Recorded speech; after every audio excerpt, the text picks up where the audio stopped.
Wowhead has conducted a very in-depth and detailed interview with Ian Hazzikostas as well as Morgan Day, some of the highest ranking individuals when it comes to World of Warcraft and its direction. And in today's video, I wanted to do a review of that interview to take note of some of the language that's being used to try and get some predictions on what it could actually mean in terms of results for the game. And as always, if you want to make sure that you're staying up to date with news related to World of Warcraft, smash that subscribe button. Your support is greatly appreciated. Now, this one section here that is dedicated around Mythic Plus, because Mythic Plus and affixes specifically have been creating a lot of conversation and controversy amidst the community, and likely will have an impact on class design, well, whether it be for the entire game, but obviously most notably for Mythic Plus. So Ian Hazzikostas has said, this has obviously been a huge topic in the community in recent weeks. It's been a huge topic within the team in recent weeks.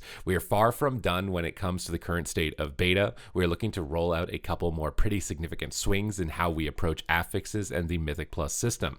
As testing continues in the coming weeks, I don't want to get ahead of spoiling what all of these will be, but stay tuned for some forum and blog updates in the next couple of beta builds. Now, they did release some affixes that were like buffing physical damage, buffing bleeds, thorns effects, trying to likely mix up the meta game of specializations for Mythic Plus week to week, so that it's not just one god comp the entire season. It would kind of be like a weekly cadence of shifting specializations of desirability in an attempt to try and, even out the game balance of the classes. Some were saying that this is kind of artificially contrived, and I can see that at one extent where it would just be better to look at the classes. But when we look at this, if they're balancing for raids, Mythic Plus is inherently not going to be balanced. How do you balance a class functioning with 20 classes when it functions with 5? And this comes into the whole case of how do you balance World of Warcraft, because then you need to consider how does a class play solo now that we've got Delves, which is going to be content for 1 to 5 players, sometimes with no tank and no healer, and then world questing, and how does all of these different game modes have your character function in them and also have them optimally balanced so that there are the most amount of desirable specs so that nobody feels like they're left out when they're trying to sign up in LFG is like the most difficult thing ever to accomplish. Honestly, I think the only way that you could possibly achieve this is to basically take the PvP tuning knobs that they have for PvP and then readjust them for dungeons, readjust them for raid, which they already have begun to do with certain area of effect heals like Healing Tide Totem and Tranquility. Now I believe healing more in smaller group content when outside of a raid. And it's these types of tuning knobs that are likely going to have to be addressed because raid and dungeons are so different, right? What is valued between them? Boss damage is all that's valued in raid because that's what's logged and parsed onto external leaderboards, whereas in Mythic Plus, it's the entire content of the dungeon. The trash matters just as much as the bosses, if not in a lot of cases more than the bosses, because most of your time is spent on that trash. And trying to come to a way to balance all of that with the same set of knobs, I don't know how you ever hope to achieve that, unfortunately. So these affixes were a way to kind of tune Mythic Plus independently of raid, which would allow you to do that, but obviously would create issues week to week. If you didn't play the spec that re-rolled to, then you'd be left out. Debate could be that you'd only be left out for a week at least, as opposed to an entire season, but I digress. Let's continue with the interview because there's a lot in this. Part of what we've been talking about is the increasing divergence in the approach that Mythic Plus audience takes to the content.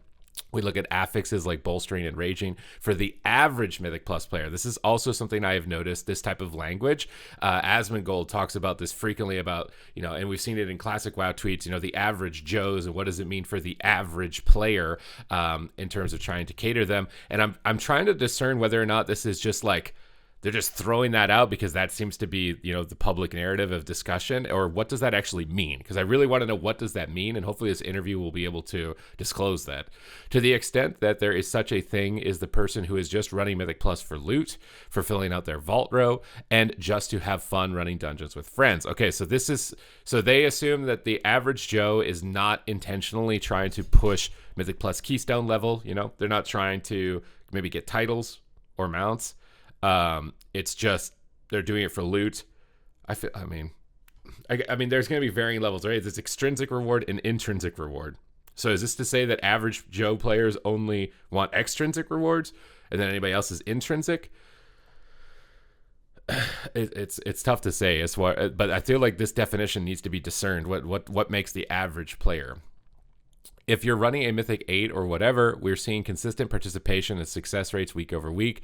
I mean, at lower keystone levels, there's going to be more success because it's easier, right? Like if something is easy, more people are going to complete it. Does it necessarily mean that it's the most engaging or the most fun? It's probably relative to what level of difficulty you're trying to seek, right? And that's why Mythic Plus is actually great, because it's got that difficulty curve so that you can keep going up keystones, and eventually you're going to hit that point where, hey, this is a bit too hard for me. Either I can now try and practice and get better to push beyond this, or I can just be happy where I am and enjoy doing what I'm doing here.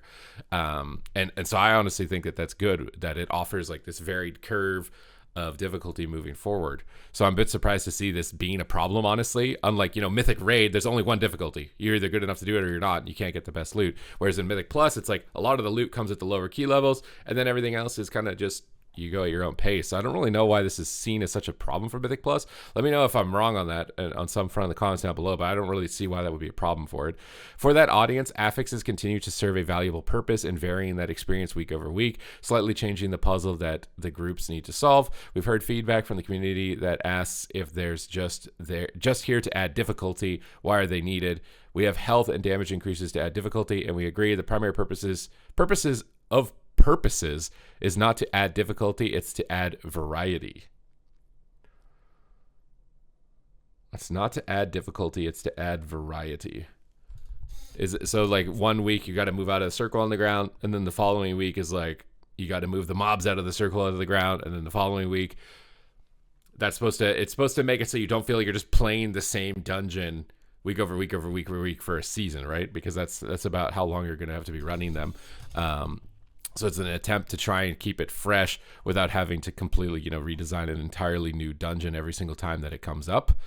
But I think a lot of the affixes, people consider them just frustrating because they take away from just doing their maximum AoE DPS rotation, or they often end up just being a designated chore for the healer. So the healers just keep the group alive and do all of the annoying things we don't want to do so we can press our AoE buttons. And then you kind of wonder, why does nobody want to be the healer in Mythic Plus? It's like you don't get to top the meter, DPS are healing themselves, and you're just kind of doing all the chores. And some people probably want that, but it seems like, the DPS gluttons are just getting to soak in all the glory of everything and all the dopamine from their damage numbers, and then healers are just left with all the responsibility.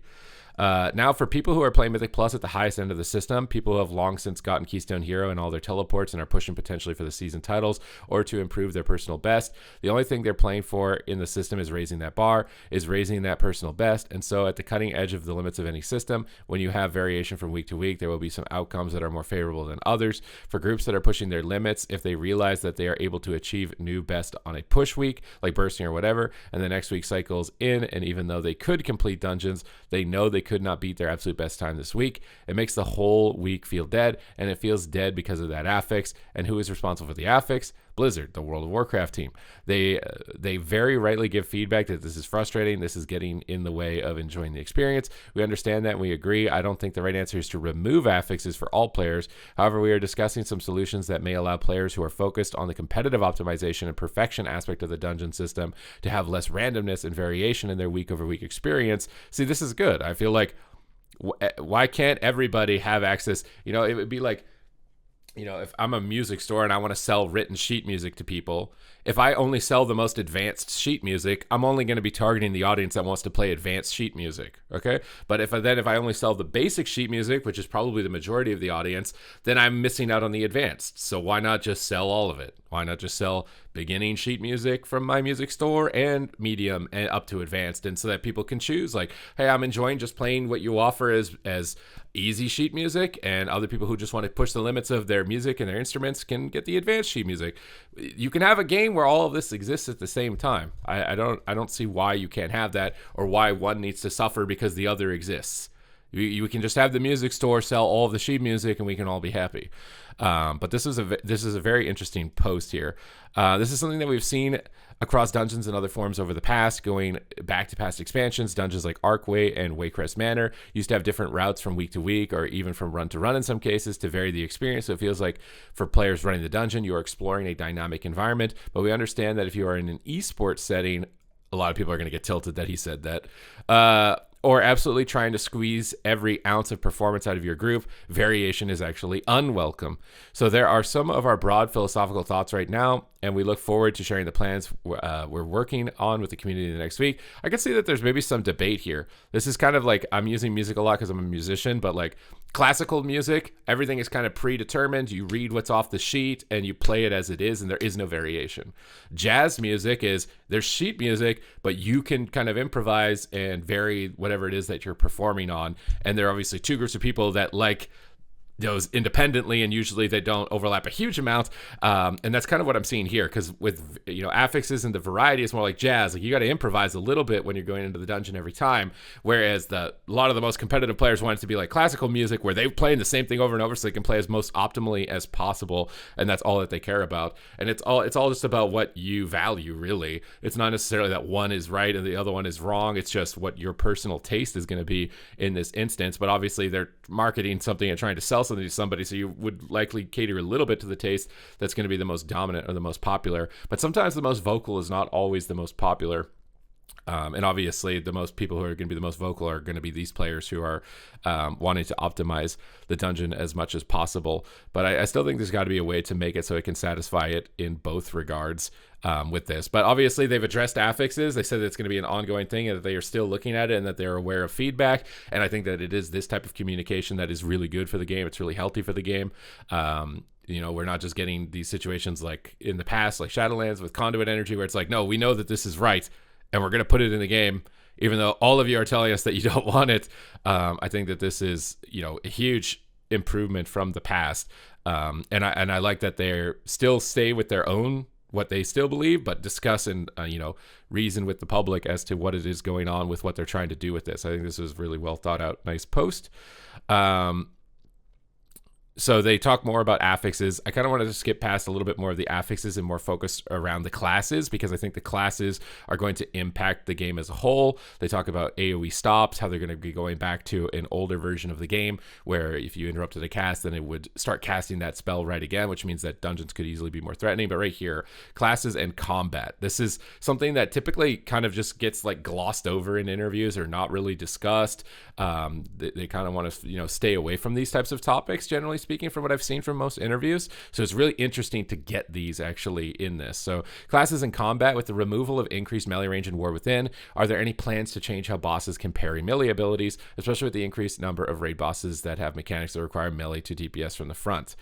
No, that's something we'd like to evaluate on a case-by-case basis. There's always those big raid bosses that are standing on the side of a ledge, and in cases like that, we can very easily disable parry when it makes sense in that case. Ultimately, what is your positioning is something that we feel like is an important part of core WoW combat, and if there are cases where it does feel unfair for the player because they're dodging mechanics or because the boss is rooted or something like that, then we can always reevaluate that, but not looking to change the core fundamentals of how creatures work in WoW. So parry for bosses is not going to go anywhere.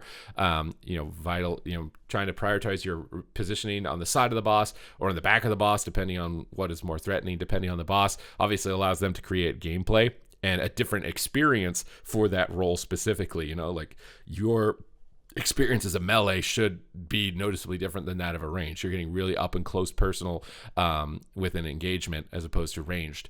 So I think having those experiences have something that roots them in some sort of difference is good. So this is the type of thing where they made a post about the reasoning for having something like this, that they are aware of the concerns that are being listed here, which are fair. If you play a class that just gets parried on one boss encounter, and now your class can't go to that raid boss, they will fix it for those instances where it makes sense. But as for the game as a whole, they're not going to completely root that mechanic out of the game for one boss that they had this unique idea for. So this is the type of discussion I think is really healthy for the game.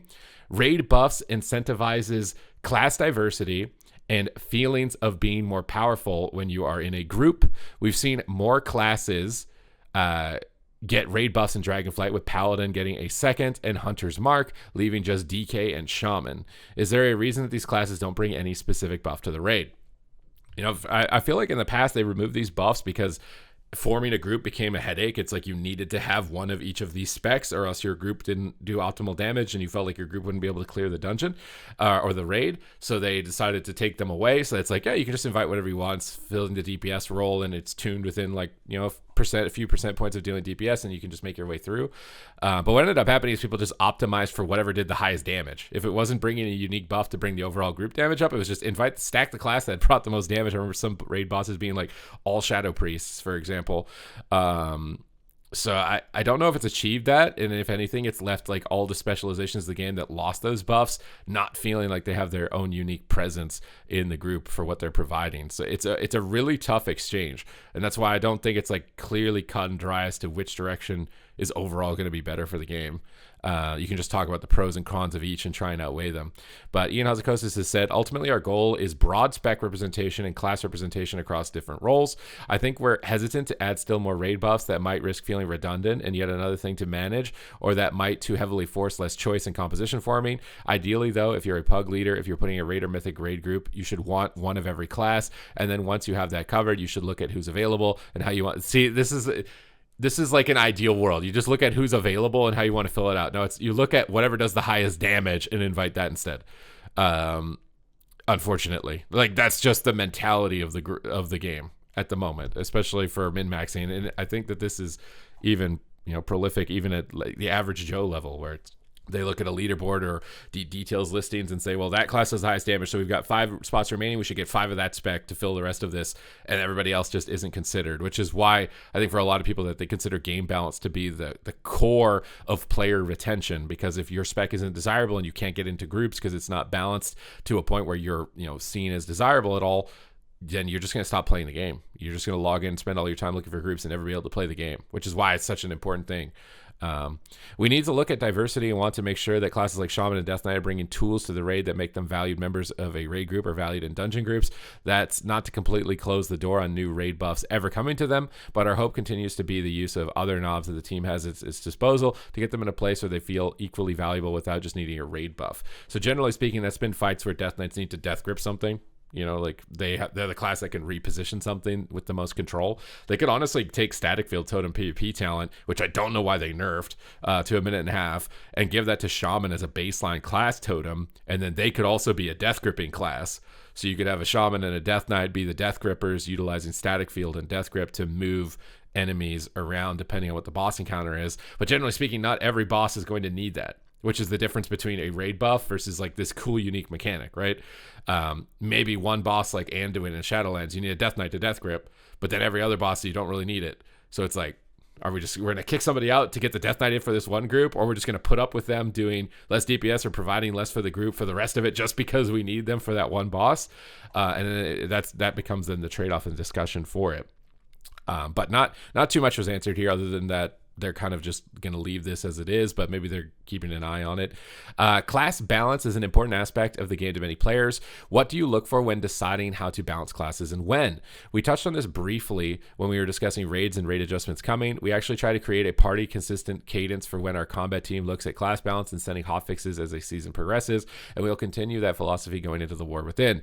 We feel like that was very effective in Dragonflight in terms of what do we look for. We often talk about not too dissimilar from what Ian was just talking about, different strengths and weaknesses for classes. We'll often ask the question, if we can have a magic wand, what should this look like? Whether we're looking at a specific raid encounter, what should the damage meter look like? What should the healing meter look like? Who should be winning this, and are they? We'll often come up with these high-level philosophies that really guide our tuning in terms of where should this class be on this? Is this their strength? Should they be winning here? And letting that direct what kind of adjustments we would make. So this is basically talking about how certain raid encounters are generally designed, whether they're for single target classes, AoE classes, like Warlocks and Boomkins and Shadow Priests, maybe 2 target cleave bosses where there's just 2 consistent mobs, so Arms Warrior in that instance, maybe Frost Death Knight, and having an even split of raid encounters so that the way that your class is built into those types of archetypes is going to really have its chance to shine. Like, this is your boss to shine.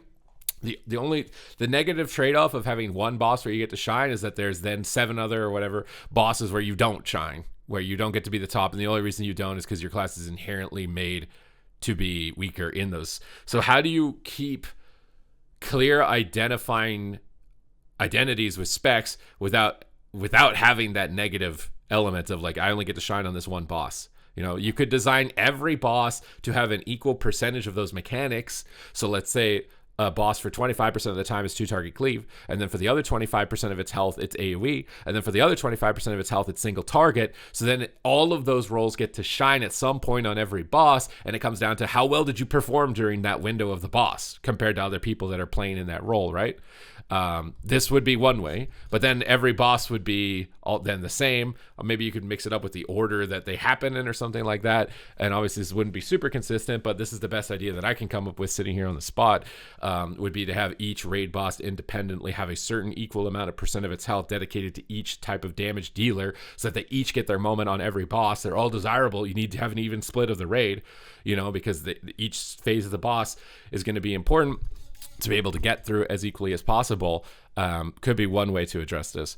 Hero talents are one of the premier features of the War Within, with some specs having some fairly stunning visuals attached to these new spells and abilities, while others it's a bit more subdued.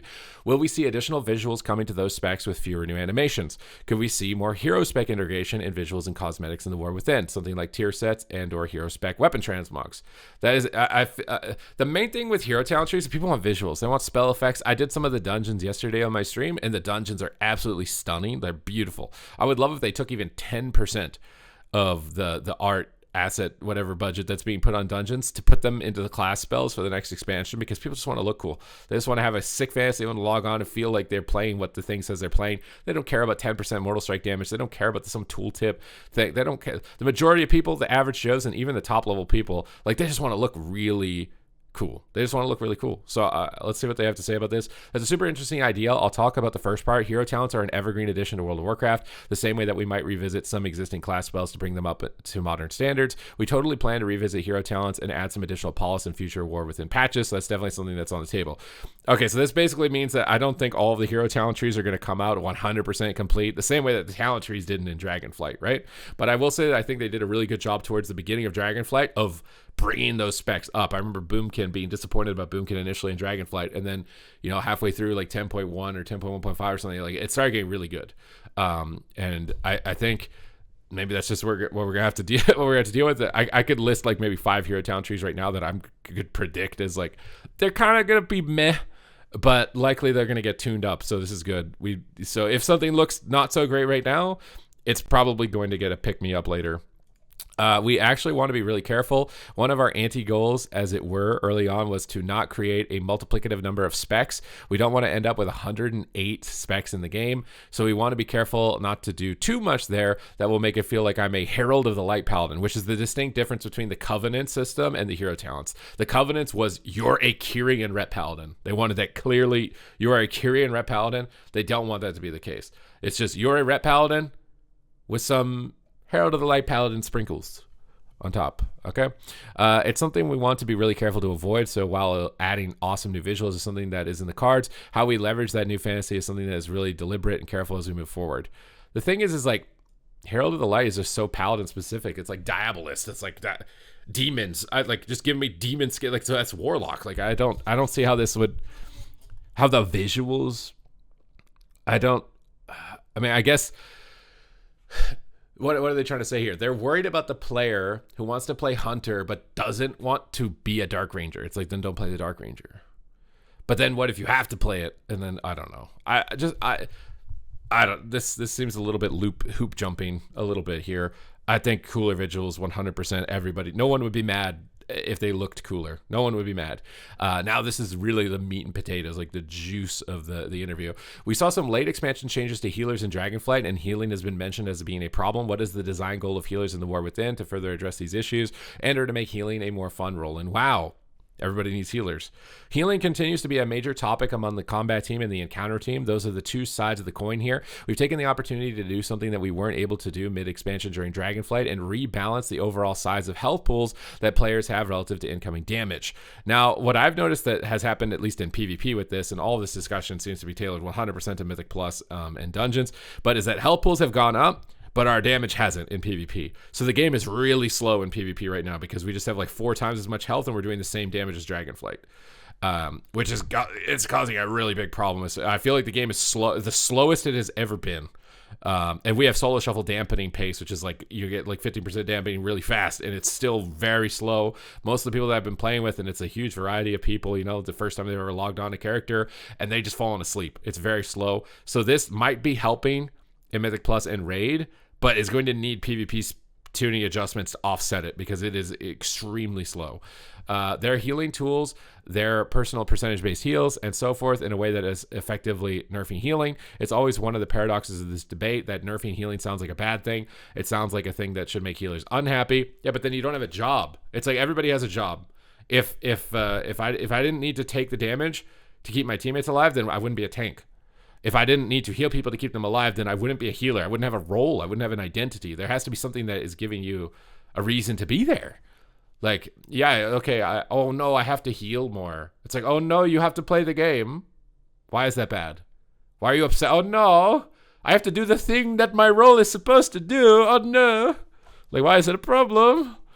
Has improved healer gameplay overall because it slows down the pace at which healers are emptying and refilling health bars, which I think is something from the Cataclysm PvP event. Like, having health bars stay at half health and not needing to be immediately topped off because you're not going to get one shot by some mechanic, whether it's in PvE or PvP, and having this slow recovery and this pacing, intense cadence and pacing to the game is something that obviously is now seen as important across the entire game, and I really hope that they can get to that. And allows for more triage and decision making about where your healing is going, as opposed to a world where players can top off others with a single GCD or two. And this, again, this is a problem PvP and PvE. Then the only way to threaten players' lives is by damaging them even faster than that, or creating situations where healers have to react or players have to preemptively use defensive cooldowns in order to survive. This is literally just sounds like PvP, even though it's not. That's something we're keeping a very close eye on, of course, over the course of the raid and dungeon testing on beta. We're also looking at players self-healing and its proliferation across specs and roles. This is something where I think there's a bit of a dissonance between what they're saying. This interview sounds like we realize this is a problem. We need to get the trinity of the healer role, the tank role, and the DPS role decided and sorted. We're going to be addressing that by changing the way Affliction Warlocks and Demon Hunters work with their self-healing, but now Hunters are getting more shield walls and Hunters are getting more healing and Warriors are getting more healing. It's kind of like we understand that was an issue. We're addressing it on these classes, but then recreating that issue on others. And I don't know if that's because there's like a disconnect in communication where it's like the people working on Hunter were like, well, they asked for more defensives because they need them to be viable. And then the people working on Warlock were like, well, they told us they're doing too much healing, so we got to bring the Warlock down. And what's in reality is you're just trading the issue from these classes now to these classes, and the problem isn't solved. It's just switching which specs are going to be causing the issue. It's something that at least I'm noticing at the moment that could be a problem.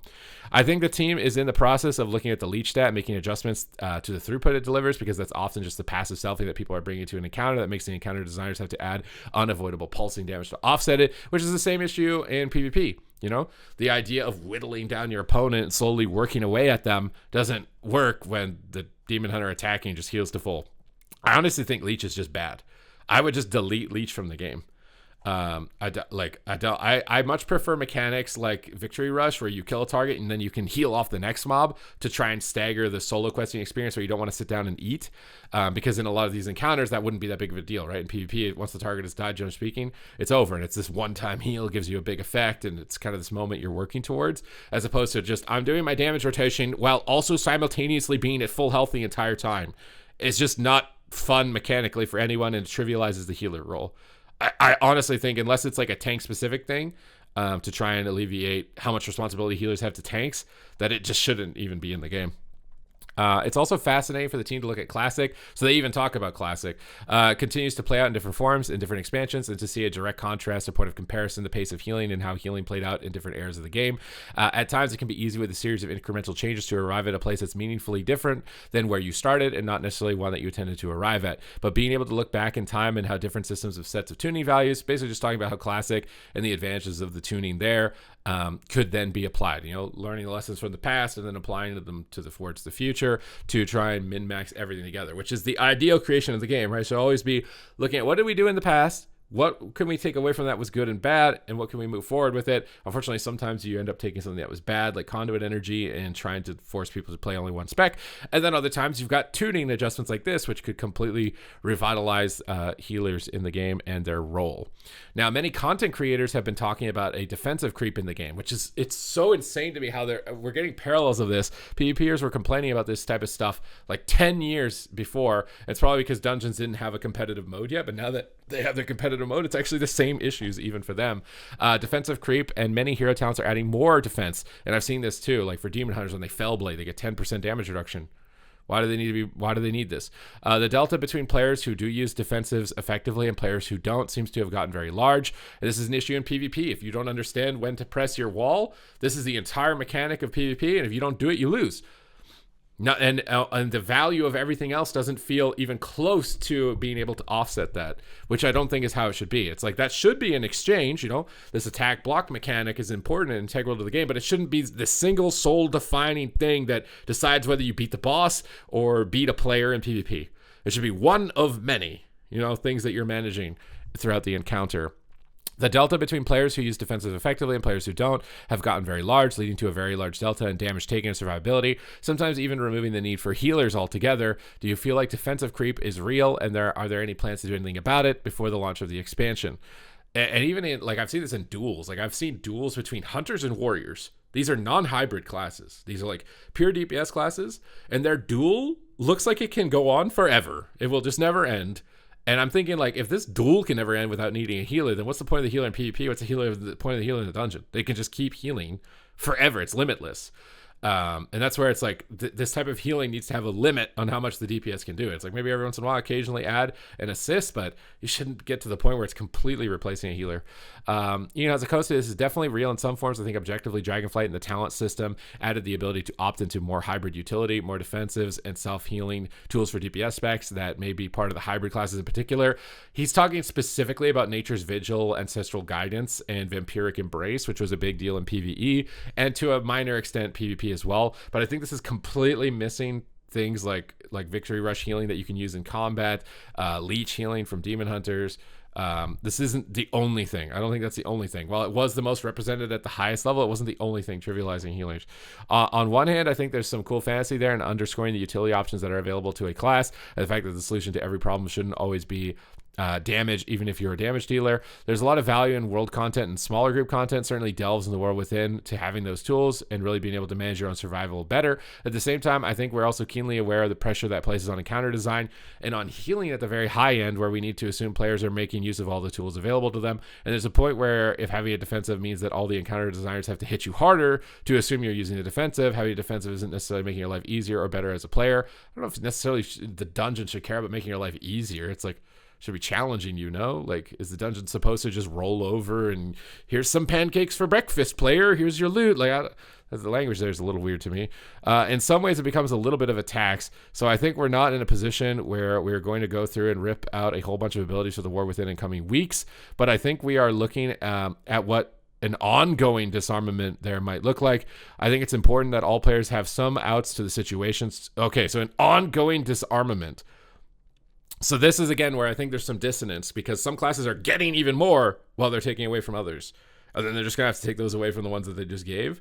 And at the rate, and are they going to be able to equally do this? Because this is going to cause a huge amount of class viability discrepancies if they're not doing them equally, right? Imagine, like, you're a warlock and you lost your shield wall, and then everybody else still has their shield wall. Like, you're just not getting invited anymore. So this is a very delicate line, but I think it's something that likely needs to be done. I think that the layers of all of this self-healing and defense has gotten so high that it's convoluted the core underpinnings of the interactions of the classes themselves that we can see happen in older versions of the game. I think it's important that all players have some outs to situation, tools that they can use, but they shouldn't have so many that we're assuming that one is always up, and they shouldn't be so potent or so frequently available they're overshadowing the contributions of a healer to keeping you alive in a group setting. Another area where we're looking at where I actually think there's a bit of an outsized impact is actually augmentation in Mythic Plus in particular. We look at a lot of the representation in raids, their damage contributions is significant. It's interesting how augmentation in PvP, the healing and shielding that it provided, was like more valuable than actually just even the stat increase of damage that it gave, and they brought that down in PvP because the survivability was problematic. And now look, it's also problematic over here. So this self-healing and stuff, it's not just PvP specifically. It's not just like a PvP Paul guy thing. This is literally the entire game. So I'm glad that this is an issue that's being looked at and addressed. But it doesn't feel outsized compared to the survivability benefits they bring, especially in smaller group sizes. It's really significant to the point where it might take something that otherwise could be manageable. This then comes into the discussion I said earlier, that how do you balance a class in the raid versus the dungeon? It's just different group sizes. How do you manage that without a different tuning knob? I don't think you do. What you're making a sacrifice on one front. It is either more balanced in the raid or more balanced in Mythic Plus. Even a group that is using their defensive really effectively couldn't do that. But with that extra bump from Og, maybe they can. So there's an extra area where the team has been looking pretty closely at that, and that's a space we'll look at to maybe make some adjustments also before the launch of the War Within. They talk about Augmentation Evoker specifically here, which I think is important because I feel like at least a lot of the people who are vocal on social media just don't like what it's done for the game. So let's see what they have to say about it. I think overall we remain happy with the experiment of trying to reintroduce a very support style damage dealer in the vein of what Shadow Priest Enhance or Ret were in WoW 15 plus years ago, where a huge portion of your contribution was just amping the capabilities of people around you as opposed to doing the damage directly yourself. I think it's no secret, and we've said it on multiple occasions, obviously we came out more than a bit too strong in terms of the overall tuning there. We have, I think, reined in augmentation a couple of times, and our goal is for them to see representation comparable to other damage dealers. We're definitely keeping an eye on augmentation representation in dungeon groups, as Morgan alluded to, and the defensive tools that they bring. If you get to a point to the very, very high end of keys, they're making the difference between just a binary pass fail check of can you do it versus you will die if you don't have the AUG. That's not ideal, and that's a problem, but broadly speaking, it's a fun play style that a lot of people have embraced, and I think I want to make sure that we continue to preserve that while not having too rigid a comp situation in content like dungeons in particular. I don't know how, I don't think, in this situation, I don't know if you can have your cake and eat it too. I mean, there's always going to be a BIS comp. There must always be a Lich King. There must always be a BIS comp. So either you tune it to the point where it's not BIS and then people don't take it, or you leave it as it is and people will just continue to take it. I'm in a weird boat with this one because I think that it was cool how classes had interesting pairings with others, like Shadow Priests were mana batteries for casters and Enhancement Shaman's Wind Fury Totem buffed the melee group. And then I actually thought that was a cool interaction for classes in the past, and it created interesting synergies also in PvP where it was like certain classes would want to play with each other. Warriors wanted Enhancement Shamans with them because they get in the Wind Fury Totem buff for their sword and they could get big procs and do a whole bunch of damage, or Boomkins would give crit aura buffs to other casters and they'd want them paired up with them for those interesting synergies, or spells like Dark Intent that we were seeing in Cataclysm. That I actually like those types of mechanics. But I think, much like they've said in this post, that they went a little bit overboard with that. It was a little too far on that end. Also, augmentation is not really like specifically niche. It's like it buffs everyone. Everybody just gets main stat. But obviously min-maxing people don't like it because they can't control, I think, where the augmentation buff is going necessarily. So they can't parse, right? It's affecting their ability to get a high parse. It's like this other person's external character is now limiting my ability to get number one on my parse, and this upsets me. I think that person is the number one person who doesn't like this. This mechanic specifically, and I don't know how necessarily you solve that, because in the past, right, you could decide where all these classes were going and you knew what they were buffing and how much they were going to buff them by, so the parser was still happy while the utility person was also happy because they could buff somebody. So making it a way so that it's not just a mechanic designed to tilt people who want to parse, but they can control where the buff would go a long way in dampening down people's hatred towards this role, because I don't think it's this. I don't think they hate the support role. They hate that they can't get their parse. And this is what they're viewing as the thing that's not letting them get their parse. So then they're saying that they hate this thing, and that would be the best way to address that. How do you feel like the reduced range for Evoker has played out in practice? Yeah, this is something that comes up on occasion. I know the team recently was discussing this as it was a hot button topic, and ultimately this gets back to what we were discussing about creating unique strengths and weaknesses, especially as we continue to expand new classes in World of Warcraft. Sometimes you have to carve out new design space in areas where we can find fun gameplay for our spec or our class, and ultimately we're pretty happy with where that's landed. I always like to point out to the team if the reduced range feels like a significant detriment to the class. I kind of like that there's a mid-range, melee range, mid-range, and long range. I actually like that. That's my personal preference, and ultimately we're pretty happy where that's landed. I always like to point out to the team, if reduced range feels like a significant detriment to the class, then let's make sure that the strengths counterbalance that. Let's make sure that when there's an area where we're a little bit clumped up for a fight space, is a little bit more in close quarters, that they really shine in those circumstances. And then also making sure that we add hero talents, and as we expand other classes' utilities, that evokers continue to feel like they're a highly mobile class and they're not falling behind in that aspect either. So it's definitely something that we think has created fun gameplay and some really unique design spaces for the team to chase, and we continue to want to pursue that. And I honestly agree with them here. I think that actually, as far as like one of the new things that Evoker brought to the game, kind of this new ranged designation spot for them is actually very cool. Some specs seem to still be reeling from the AoE cap from Battle for Azeroth. Are there plans to reel this back? They say no, basically. They're going to keep tuning this around this. They want individual damage archetypes to remain true. Like I discussed earlier, single target, 2-target cleave, AoE, a sustained AoE burst, all this type of stuff, because those are the identities of the spec. So I don't think they're going to be removing that anytime soon, even though people really want that because they want to pull the whole dungeon and just go big AoE damage, go boom. At that point, visual clarity. This is another big one because there's a lot of stuff on the screen. Regarding visual clarity, are there any plans to create an improved swirly graphic that still signifies get out but has a clear border that doesn't expand with the size of the swirly? Yes, absolutely. We're looking to improve visual clarity here. Oh no, this is like visual clarity of bosses. This is not visual clarity of the classes themselves. I'll say from doing the dungeons, I think they've made a massive improvement. Like I ran through some of the dungeons, like, oh, this is a circle. I think maybe creating some universal things, like green circle means go there, red circle means get out. Just creating some universally accepted thing so that when you're doing a dungeon for the first time and you see a green circle, green circle is I go in, red circle is that's be aware. Would be better than kind of like in the past is like convoluted like dust circles and trails. It made it really hard to decide where to go. But I think the visuals are much improved from the dungeons that I've done. We're looking to make improvements over time with that. So again, they're going to look to improve the visuals of the bosses. I think they're really aware of that type of feedback where boss readability and the necessity of add-ons. I think that they're definitely going to be looking at that and addressing that. And the same thing comes in for area of effects and boss area of effects as well for this, which they had a lot to say, it looks like.